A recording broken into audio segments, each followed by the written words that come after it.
안녕하세요. 너의 재테크가 보여 채널입니다. 오늘은 신혼부부가 반드시 알아야 할 신혼부부 특별공급에 대한 상세한 내용을 다뤄드리려고 합니다. 이 영상 하나로 정리를 끝내겠다는 마음가짐으로 시작했으니 끝까지 집중해서 시청해 주신다면 분명 큰 도움을 받을 수 있을 것이라 자신합니다.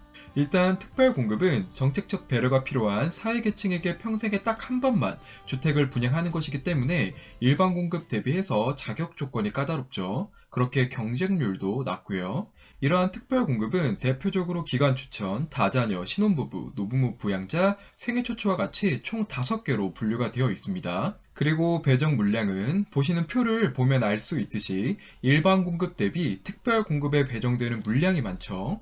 즉 청약에 당첨되기 가장 좋은 방법 중에 하나가 특별 공급 조건을 만족하는 것입니다. 이걸 수치상으로 보면 국민주택의 경우 70에서 80%의 배정 물량이 특별 공급에 쏠려 있고요.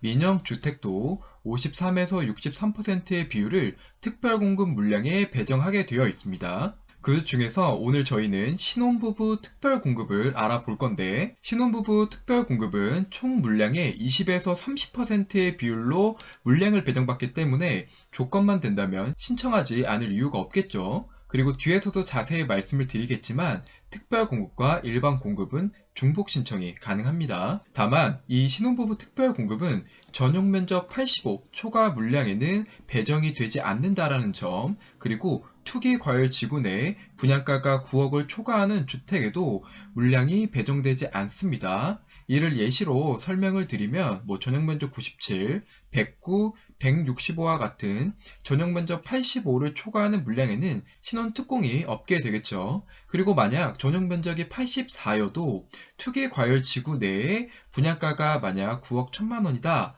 즉 9억을 초과하는 경우는 신혼부부 특공이 존재하지 않습니다. 내용은 참고 부탁드립니다. 자, 홈페이지가 가장 중요하기 때문에 집중해서 살펴봐 주세요. 자, 민간 분양, 다른 말로는 민영주택에 신혼부부 특공을 넣기 위해서는 어떤 자격을 갖춰야 하냐라고 한다면 홈페이지에 6개의 조건을 만족시켜 주셔야 합니다. 이를 제가 상세하게 하나씩 짚어드리면 혼인기간은 7년 이내여야 하고요. 혼인신고일부터 입주자 모집 공고일까지 계속 무주택을 유지하셨어야 합니다. 다만 18년 12월 11일 전에 기존 주택을 매도하고 모집 공고일까지 무주택 기간이 2년이 넘었다라고 한다면 계속 무주택을 유지하진 않았지만 예외적으로 2순위로 청약할 기회를 준다 라고 이해하시면 됩니다. 그리고 신혼부부 특공은 일반 공급과는 다르게 세대주, 세대원 모두 조건만 갖춘다면 1순위로 청약이 가능하다는 점을 참고해 주시고요. 청약통장 가입기간이 6개월이 지났고 지역별 예치금을 만족해야만 합니다. 지역별 예치금을 살펴볼 때 위 표를 자주 만나셨을 텐데요. 신혼부부 특공은 전용면적 85 초과 물량에는 애초에 배정이 안 되기 때문에 빨간색으로 표기한 면적만 살펴보면 되겠죠. 이때 산출 기준은 내가 살고 있는 곳이 기준점이고요. 한 예로 내가 서울에 살고 있고 이번에 전용 면적 84 타입의 신혼부부 특공을 넣을 것이라고 하면 청약 통장에 300만 원 이상이 들어있으면 됩니다. 그리고 소득 기준을 만족시키셔야 하는데, 자, 민영주택에 한해서는 내가 소득이 엄청나게 많더라도 신혼부부 특공을 넣을 수 있다는 특징이 있습니다. 이에 소득 기준은 보시는 표와 같은데, 여기서 우리가 봐야 할 것은 나의 월 평균 소득과 세대 구성원 수를 기준으로 내가 우선 공급에 해당될지 일반 공급에 해당될지가 결정된다는 것입니다. 이를 간략하게 정리하면, 자, 외벌이 같은 경우 소득 기준 100% 이하, 그리고 맞벌이 경우 100% 초과 120% 이하라면, 자, 기준 소득에 해당되기 때문에 우선 공급 50% 물량을 먼저 배정을 받을 수 있고요. 만약 내가 외벌이인데 소득이 100%를 초과하고 140% 이하이거나, 자, 맞벌이인데 소득이 120%를 초과하고 160% 이하라고 한다면 상위 소득에 해당되어서 20% 물량을 선 배정받을 수 있습니다. 이때 핵심 포인트가, 자, 외벌이 그리고 맞벌이 부부가 우선 공급이나 일반 공급 소득 기준을 넘어서서 물량을 배정받을 수 없더라도 추첨 물량으로 당첨이 될 수 있다는 점입니다. 즉, 내가 소득이 아무리 많아도 민영주택의 신혼부부 특별공급 자격을 갖춘다면 추첨제 물량 30%로 당첨이 될 수도 있겠죠. 여기서 참고로 알고 계셔야 할 포인트가, 자, 소득 기준은 제한이 없더라도 자산 기준, 즉 부동산 가액이 3억 3,100만 원 이하의 자산 조건을 만족시키셔야 된다는 점입니다. 이 자산 기준 조건은 기준 소득과 상위 소득에 해당하시는 분들은 패스하셔도 됩니다. 하지만 소득 기준을 초과하신 분들은 반드시 자산 기준까지 만족을 해야 신혼부부 특별공급 조건을 완성한다라고 이해하셔야 됩니다. 자, 외벌이 140%, 맞벌이 160%의 소득 기준을 초과하시는 신혼부부 분들은 아래 표에 자산 보유 기준을 한번 읽어봐 주시고요. 요걸 간략하게 정리하면 건물과 토지에 대한 부동산 가액이 3억 3,100만 원 이하여야 한다는 것입니다. 요 자산 기준을 어떻게 확인하는지는 제가 영상 뒤편에서 다시 한번 말씀을 드리겠습니다. 자, 그럼 본 화면에 적혀 있는 민영주택의 신혼부부 특공의 체크리스트를 모두 알아봤는데요. 그럼 국민주택의 신혼부부 특공도 알아봐야겠죠. 일단 여기까지 따라오셨다면 별 무리 없이 뒤에 내용도 이해하실 수 있을 테니 조금만 힘을 내주셔서 살펴봐 주세요.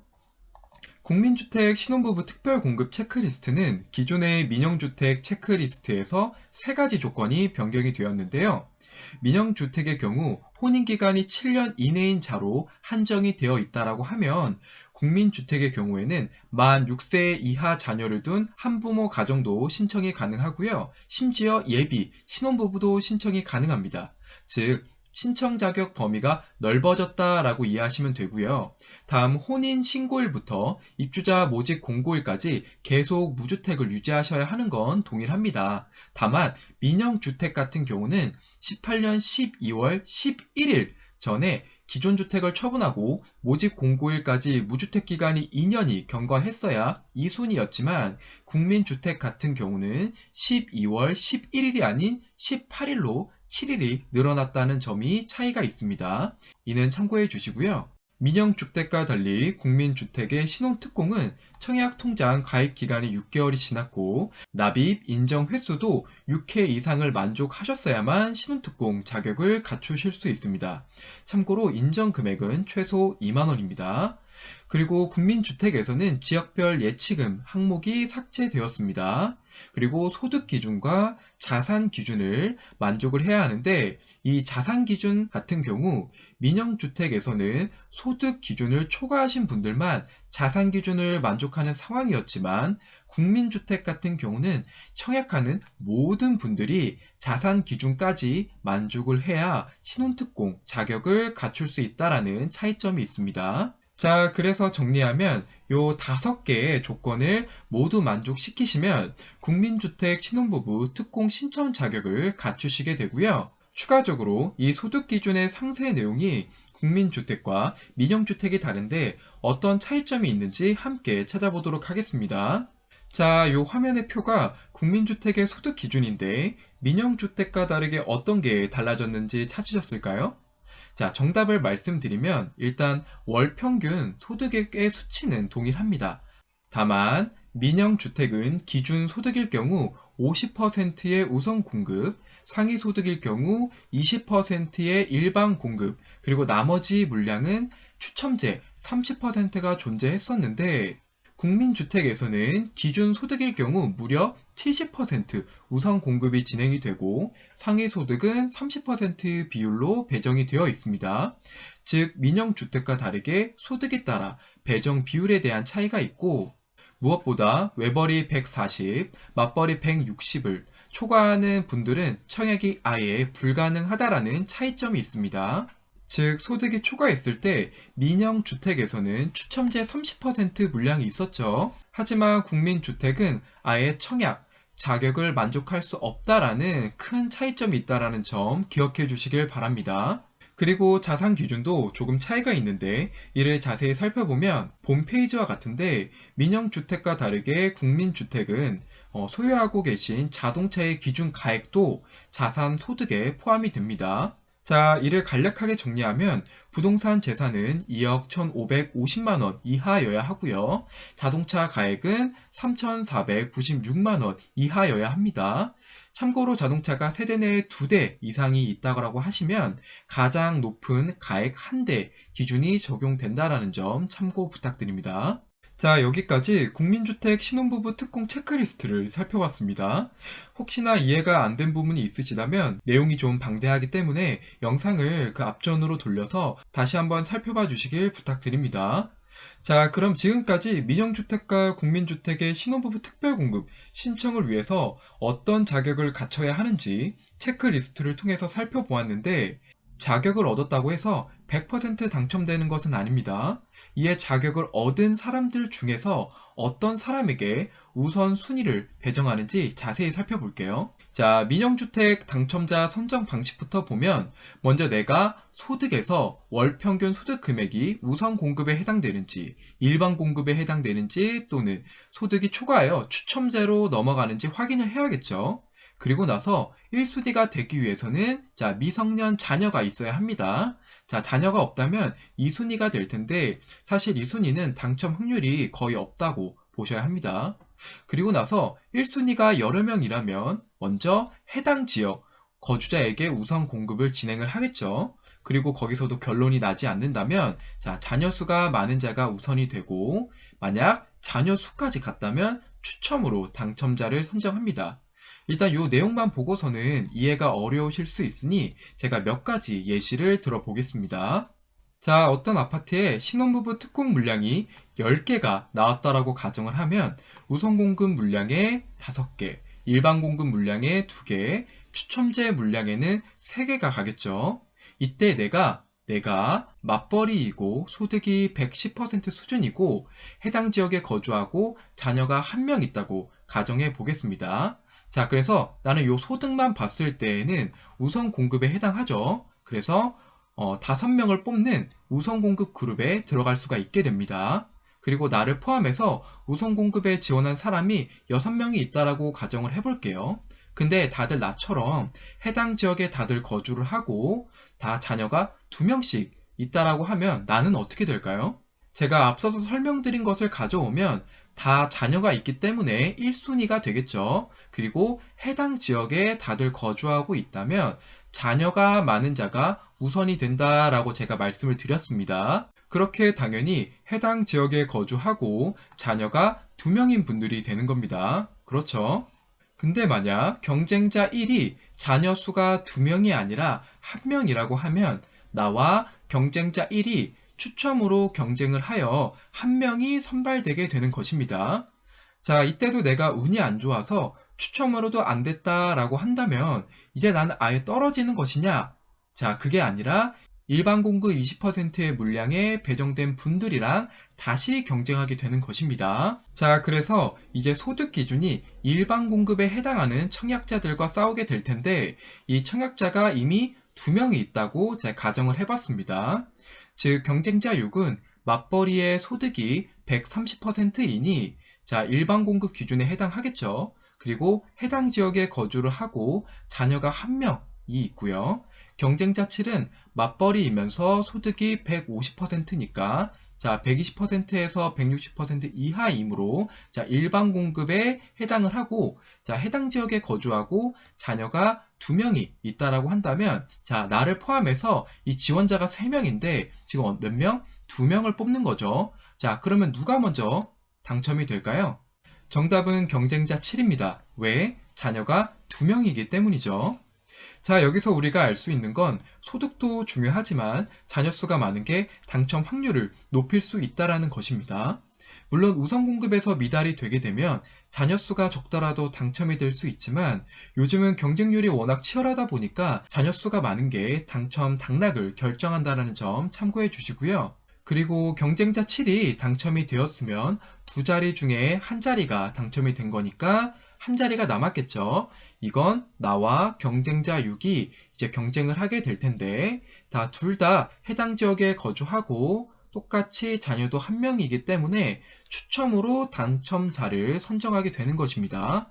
그리고 여기서 내가 또 떨어졌다라고 하면 이제는 추첨제 30% 물량에 배정된 분들과 추첨으로 다시금 경쟁하게 되는 것입니다. 내용이 조금 복잡하지만 본 페이지를 여러 번 읽어보시면 충분히 이해가 가능할 것으로 보입니다. 내용 참고해 주시고요. 다음 국민주택 당첨자 선정 방식을 보면 앞선 민영주택 당첨자 선정 방식과는 확연한 차이가 있습니다. 먼저 나의 월 평균 소득 금액이 우선 공급에 해당하는지 일반 공급에 해당하는지 확인을 해봐야겠죠. 이때 내가 우선 공급 조건에 해당하는 소득을 받고 있다면 1순위가 되기 위한 조건을 먼저 확인을 해봐야 합니다. 즉 신혼부부 같은 경우는 미성년 자녀가 있어야 하고 한부모 가족 같은 경우는 만 6세 이하의 자녀가 있어야 1순위로 청약 신청이 가능합니다. 자, 마찬가지로 자녀가 없다면 2순위로 넘어간다는 점 참고해 주시고요. 그리고 1순위가 되는 사람들 중에서 가점이 높은 사람에게 우선권을 주고 만약 A라는 사람과 B라는 사람이 가점도 동일하다고 하면 추첨으로 당첨자를 선정합니다. 자, 가점을 계산하는 방법은 제가 뒷페이지에서 말씀을 드릴 건데 만약 내가 우선 공급 조건이 아닌 일반 공급 30%에 해당하는 소득을 가지고 있다면 일단 1순위 조건을 만족시킨 상태에서 가점과 상관없이 100% 추첨제로 당첨자를 선정한다고 보시면 됩니다. 즉, 가점이 떨어지시는 분들에게도 기회를 주고 있다라고 보시면 될 것 같습니다.